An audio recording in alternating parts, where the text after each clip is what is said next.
The divine interference, why you were born to stand where no one else could. There comes a moment in life where silence becomes unbearable, not because the world is loud, but because your soul is speaking. And it's not whispering safe affirmations or soft mantras. No, it's calling you to a terrifying truth. You were not born for one side.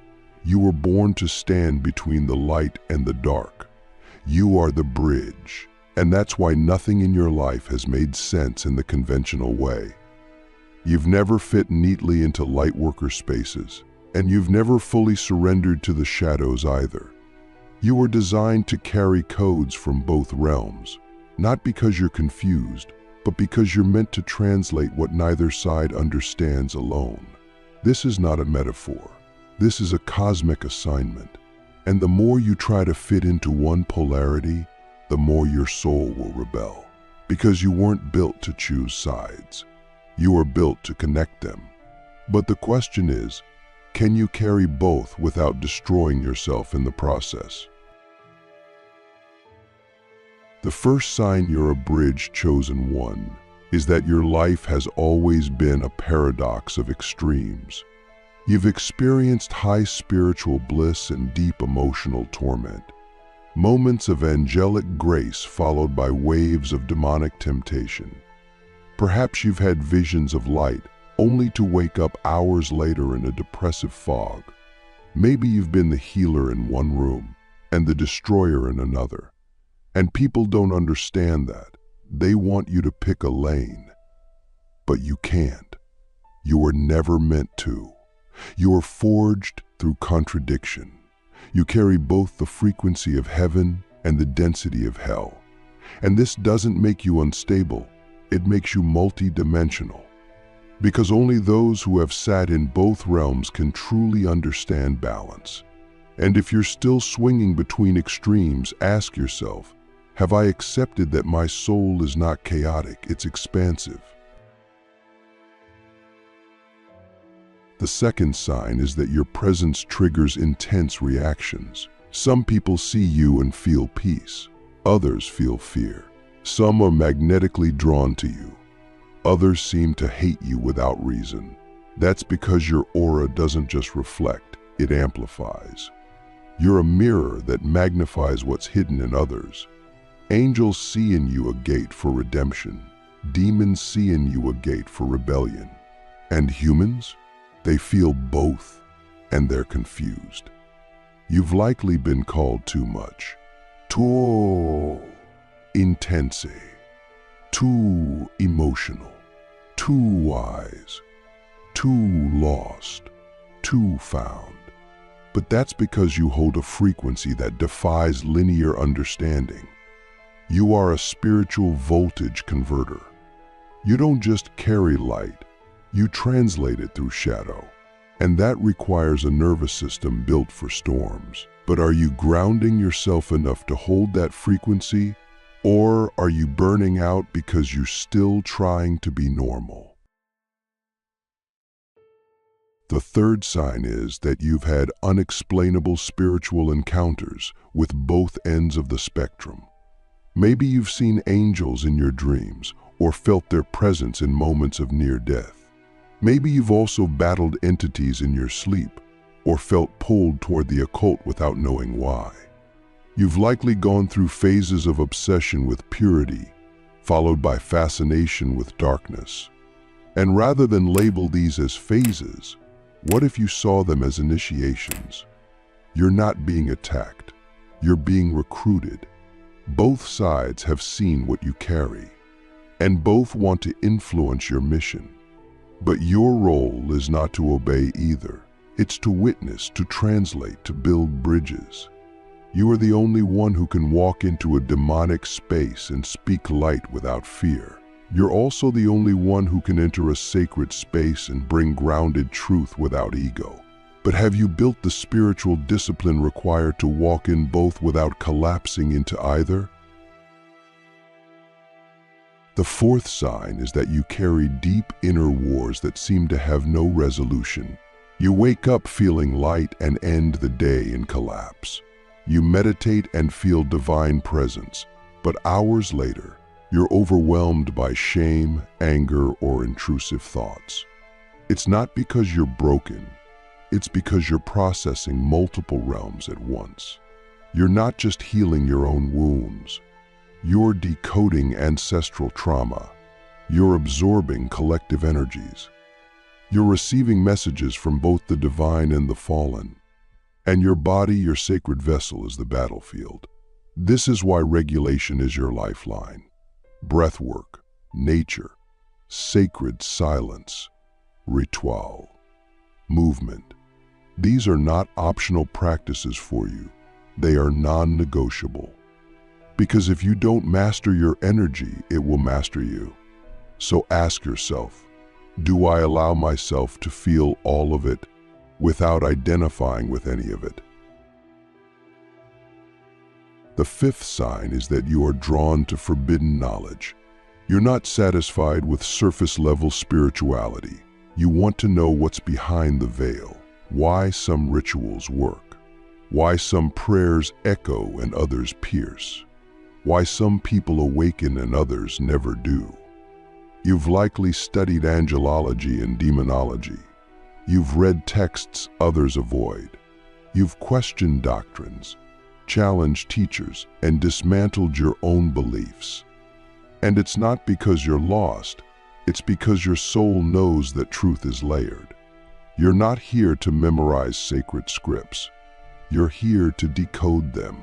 You're here to go where others are afraid to look. And this curiosity isn't dangerous unless it's ungrounded. Because without heart, knowledge becomes manipulation.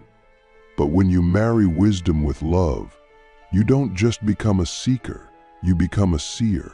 And that's why I ask you, has your pursuit of truth deepened your compassion or inflated your pride? The sixth sign is that you've been betrayed by both sides. You've been exiled by the spiritual community for being too raw, too real. You've been rejected by the secular world for being too mystical, too woo. You've tried to fit into churches, temples, covens, circles, and every time, something felt off. That's because you weren't sent here to belong. You were sent here to translate. You are the missing link, the voice between realms, the soul who can sit with angels and understand their silence and sit with demons and understand their screams. But in order to do that, you had to be stripped of allegiances.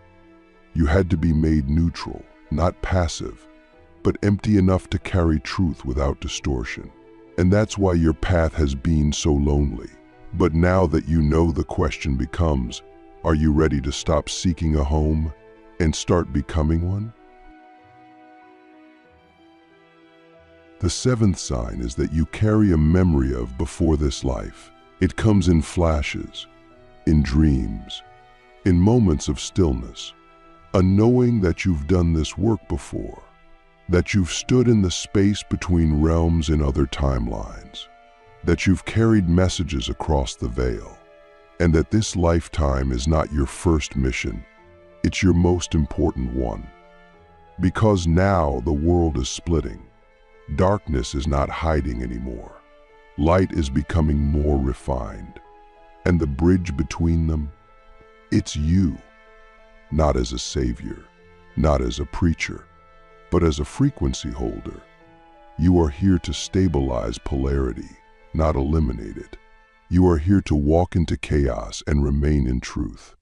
You are here to remind the world that wholeness does not come from choosing sides, but from integration. So I ask the deepest question I've ever asked. Are you willing to carry the weight of that memory and not run from the responsibility it brings?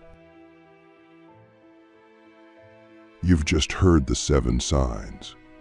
But now begins the deepest work. How do you live in the middle without being torn apart by it? Because being a bridge is not just about knowing both sides. It's about anchoring them in your body, your choices, your relationships, your mission. In the next part, we'll dive into what it really takes to be a bridge between angels and demons, how to remain spiritually sovereign, emotionally whole, and energetically indestructible in a world that will try to pull you in every direction. The middle path of fire, how to stay balanced while channeling worlds at war. To walk the middle path as a bridge chosen one is to exist in a kind of spiritual tension that most people will never feel. You are not simply walking a line between good and evil. No, this is not morality. This is cosmic polarity. You are carrying the charge of two opposing frequencies within your being.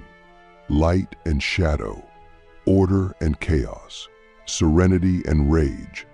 One side pulls you toward transcendence, the other pulls you toward embodiment. And the war is not out there, it's happening inside you, every single day. That's why your emotions are so intense. That's why your thoughts can spiral into brilliance or darkness with equal intensity. You are not broken. You are wired for contrast. And until you learn how to stabilize the current between your inner angel and your inner demon, you will suffer. Not because you're weak, but because you haven't yet remembered that your real power is not in choosing a side, but in becoming the still point between them. The first key to surviving this polarity is energetic discipline. You must train your nervous system to hold more spiritual voltage. That means grounding every single day, bare feet on the earth, cold water, breath work, ritual movement. You must become a living conductor of truth, and that kind of vessel must be clean. Angels speak through resonance. Demons speak through distortion. If your body is unregulated, you won't know who you're channeling. If your mind is cluttered, you'll confuse downloads with projections. You must become ruthlessly intentional with your energy. Who you speak to, what you consume, the spaces you enter, the thoughts you entertain. You can't afford to live unconsciously anymore. Because when you're a bridge, your vibration doesn't just affect you, it shifts the field around you. So ask yourself, am I a clear channel or a chaotic one? The second key is emotional neutrality. This doesn't mean being cold or detached. It means learning how to feel everything without being hijacked by anything. You will feel the grief of the world, the rage of the unseen, the sorrow of ancestral pain, the longing of your higher self. And if you don't know how to witness emotion without drowning in it, you'll collapse. You'll become reactive. Or worse, you'll become numb. But neutrality is not numbness. It's sacred awareness. It's the ability to feel the fire and not flinch, to cry without shame, to rage without destruction, to grieve without losing your center. This is what makes you powerful. Not your ability to escape darkness, but your capacity to hold it without becoming it. But you must practice daily, because neutrality isn't a gift, it's a muscle. And if you don't strengthen it, the polarity you carry will rip you apart. The third key is spiritual sovereignty. As a bridge, you will attract spirits, energies, and people from both ends of the spectrum.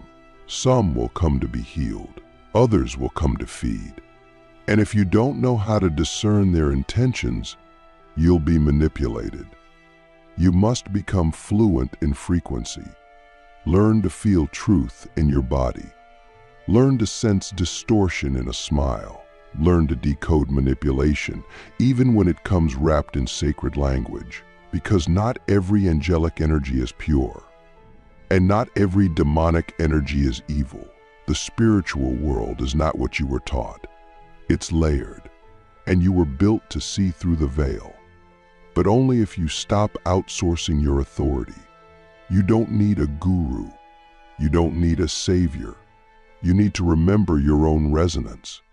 Because when you are sovereign, no force, light or dark, can override your truth. The fourth key is sacred boundaries. As a bridge, people will feel safe around you, or seen, or triggered, and they'll want to pull from your energy. Some will call it love. Others will call it mentorship. But what they're really doing is feeding. And if you don't set boundaries, not just verbal ones, but energetic ones, you will become depleted. You can't from a empty soul. You cannot hold the middle path if your field is being drained by every wounded soul you meet. You must learn to say no, not just to people, but to energies. You must learn to close portals, to cleanse your field, to protect your home. This is not selfish. This is sacred stewardship. You are not here to be consumed. You are here to transmit. And no one has the right to access your soul without your conscious permission. So ask yourself, where am I still giving out of guilt instead of alignment? The fifth key is ritual integration. You can't hold both heaven and hell inside you without a structure. You need sacred technology. That means daily practices that anchor your energy and align your frequency. Morning rituals, evening ceremonies, breath work, sound, fire, water, prayer, stillness. These are not spiritual accessories. They are survival tools. You are not here to live casually. You carry too much power for that. Your rituals are the architecture of your mission. They remind your soul why it came. They keep your channels clean. They regulate your field. If you're not practicing regularly, you're leaking. If you're not clearing your space, you're absorbing. If you're not integrating, you're disassociating. You don't need more information, you need embodiment. Ritual turns knowledge into wisdom. So ask yourself, what sacred rhythms shape my day? And what chaos do I allow to interrupt them? The sixth key is truth, embodiment. You've likely read all the books, watched the videos, studied the texts, but none of it matters if it's not lived. You are not here to become a library. You are here to become a living transmission. That means speaking your truth even when your voice shakes, choosing alignment even when it costs you comfort, holding your frequency even when you're surrounded by distortion. This is what makes the bridge chosen one unstoppable. Not just what you know, but what you live. When your actions match your essence, your field becomes untouchable. You don't have to prove anything. You don't have to convince anyone. You simply walk in truth, and it radiates. You become the sermon, the scripture, the spell, the medicine. But embodiment takes courage. So I ask you, where am I still hiding my truth to protect someone else's illusion? The seventh key is surrendered service. You are not given this path to feel special.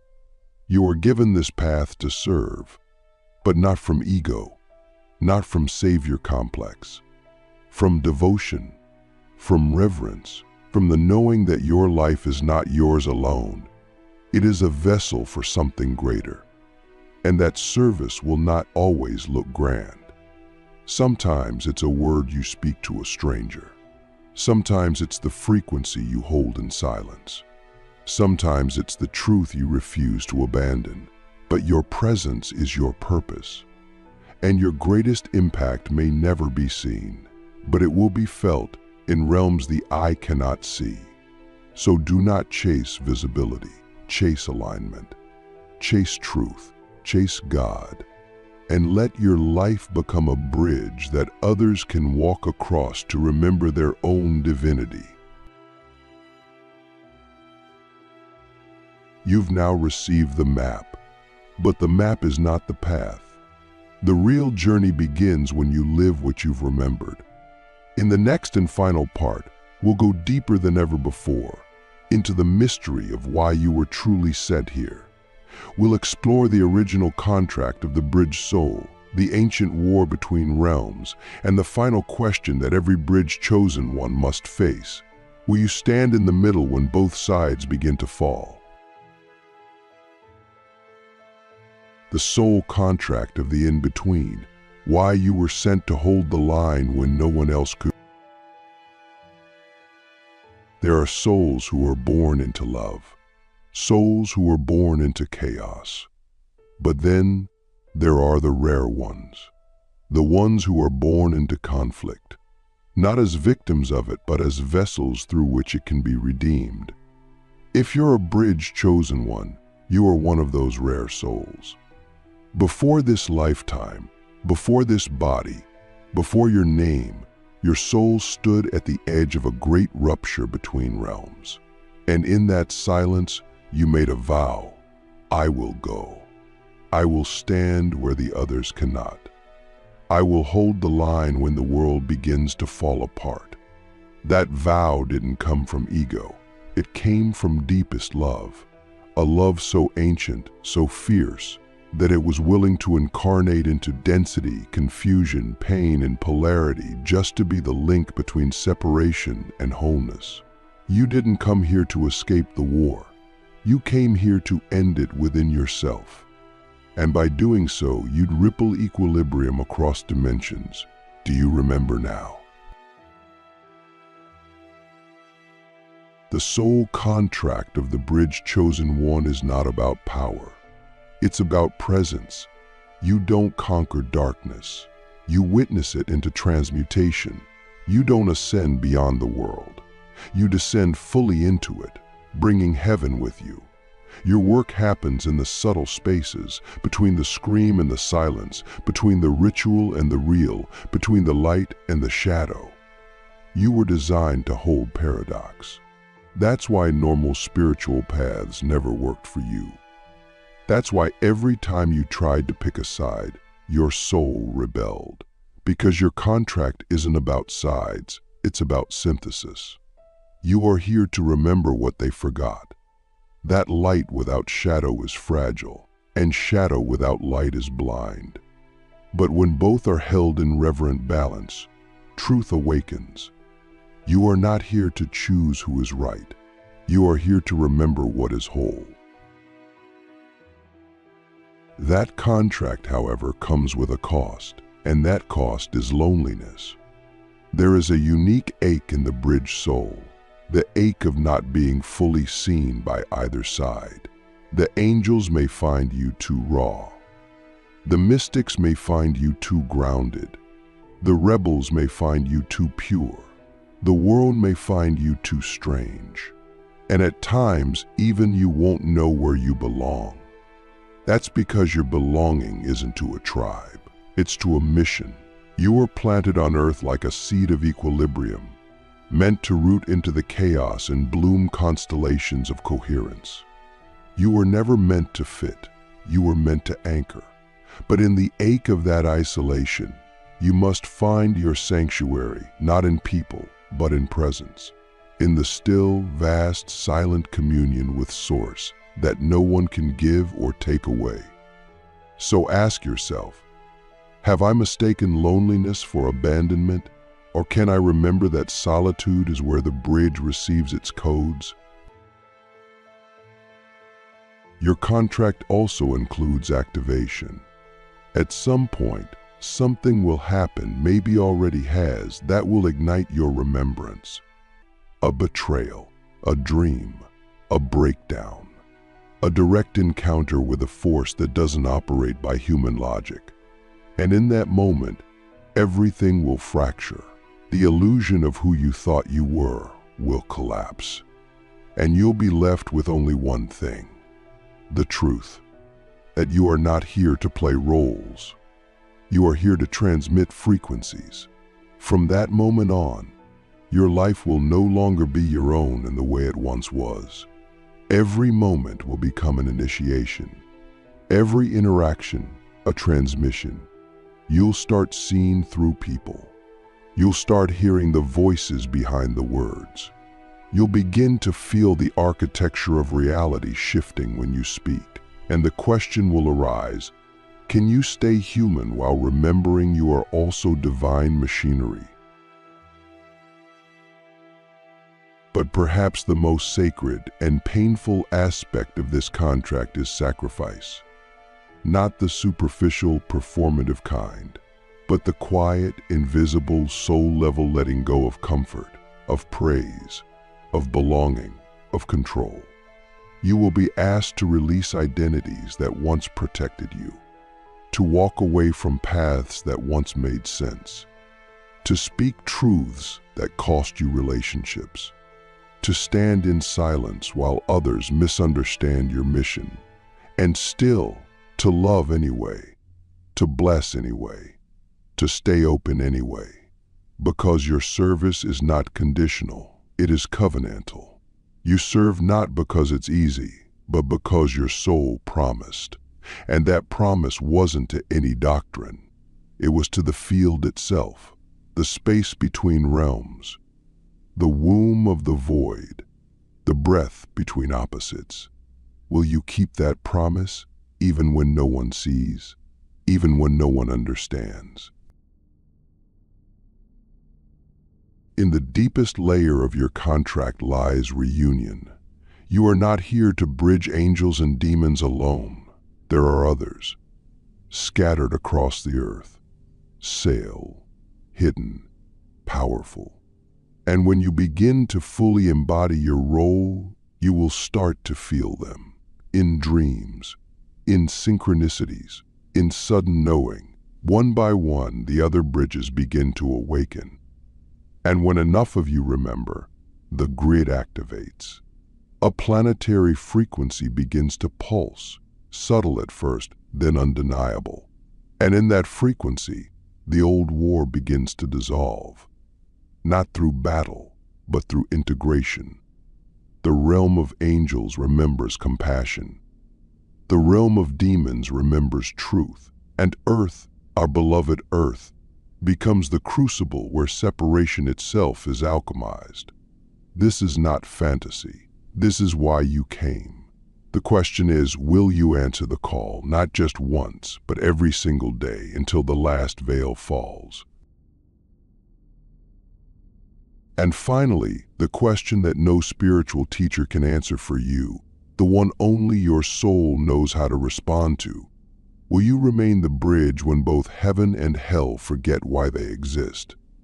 Because there will be moments when even the light will lose its clarity, when even the dark will lose its dignity, when both will scream at you, pull at you, demand your loyalty. And in that moment, you must not choose. You must stand in silence, in stillness, in sovereign presence. And by doing so, speak the ancient truth without words. I do not belong to either. I belong to the whole. That choice, that stance, that sacred neutrality is the final act of spiritual rebellion, and it is the beginning of a new world.